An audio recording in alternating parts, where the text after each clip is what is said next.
Hare Krishna. I'll be speaking about Srila Vamsidas Babaji.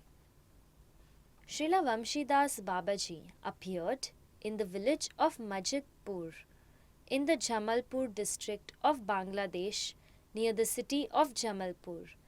Before the partition of India, this city was formerly in the district of Mymensingh.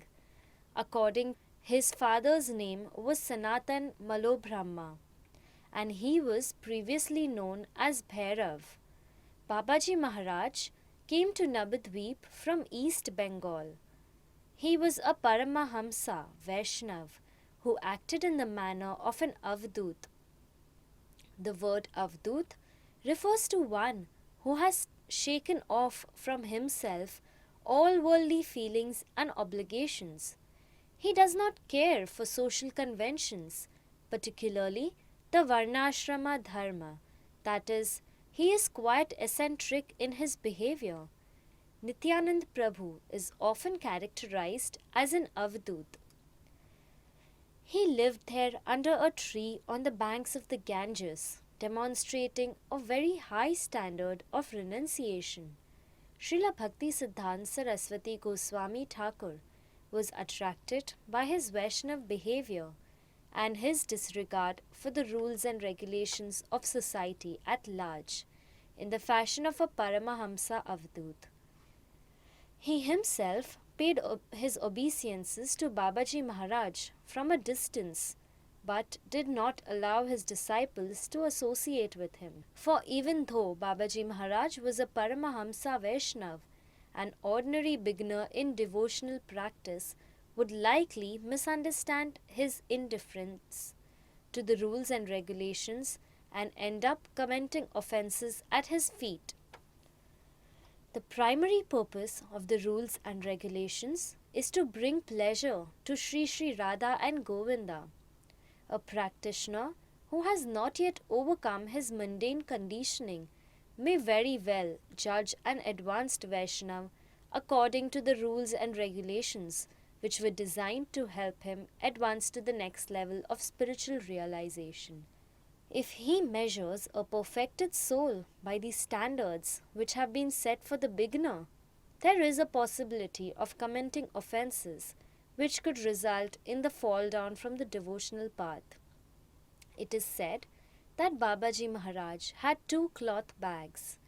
He kept his Nitai and Gaur deities in one, Radha Govinda in the other.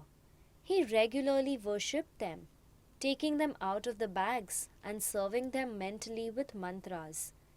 Then, when he had finished, he would place the deities back in their bags. On occasion, he would leave them outside the bags so that people could look at them. Once in a while, he would put tobacco in a hookah and offer it to Radha and Govinda from a distance, but not to Nitai Gauranga. People would come with offerings of rice, fruits, vegetables, flour, bananas, etc., but Babaji Maharaj would ignore them. When he noticed an accumulation of these offerings, he would mentally give them to his deities and then distribute them to whomever happened to be present. What person could understand this kind of behavior? Babaji Maharaj only wore a kaupin, a strip of cloth covering his private parts. He left his hair and beard uncut and unkept. Yet he was tall enough to be able to pick fruits for his puja from high branches in a tree without making use of ladders or other paraphernalia. On one occasion, he fell from a tree, and from that time on, he took on the guise of a lame person. Babaji Maharaj was normally occupied with his devotional activities. He minded his own business and spoke little. Many people would come to him. Often they would ask him questions. If he took notice at all, he would sometimes answer indirectly, but mostly he remained silent.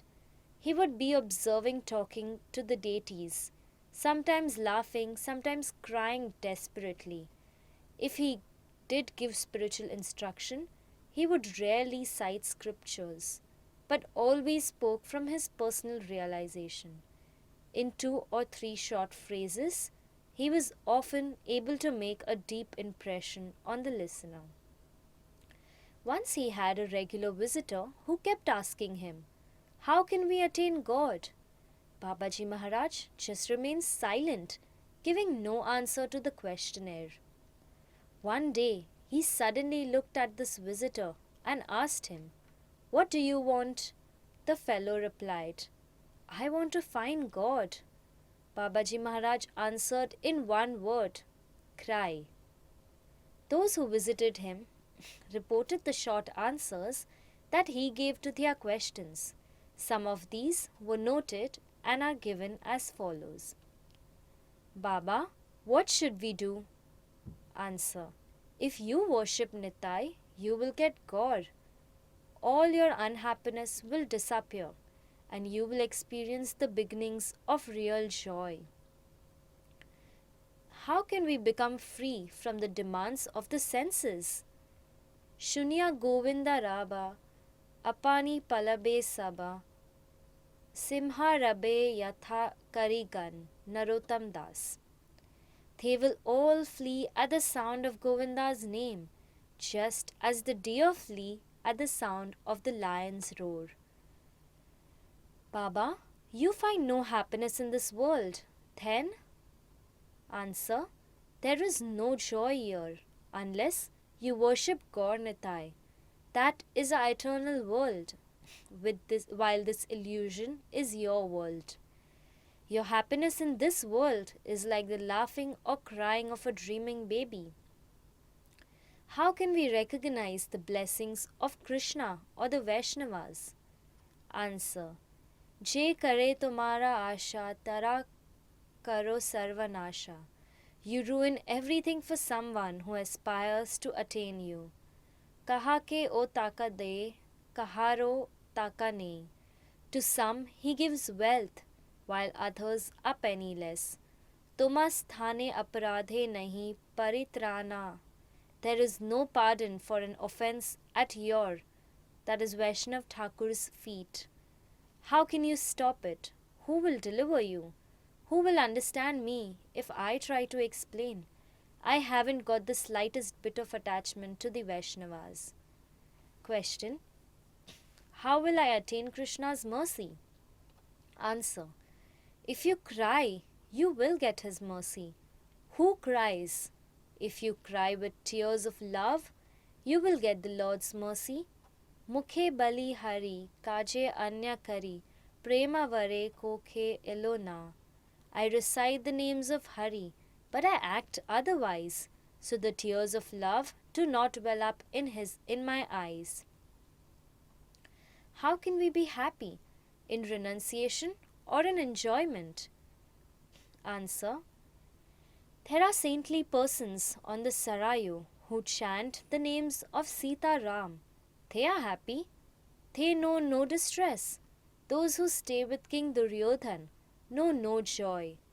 Those who are with Yudhishthir are happy. Happiness and distress are brothers.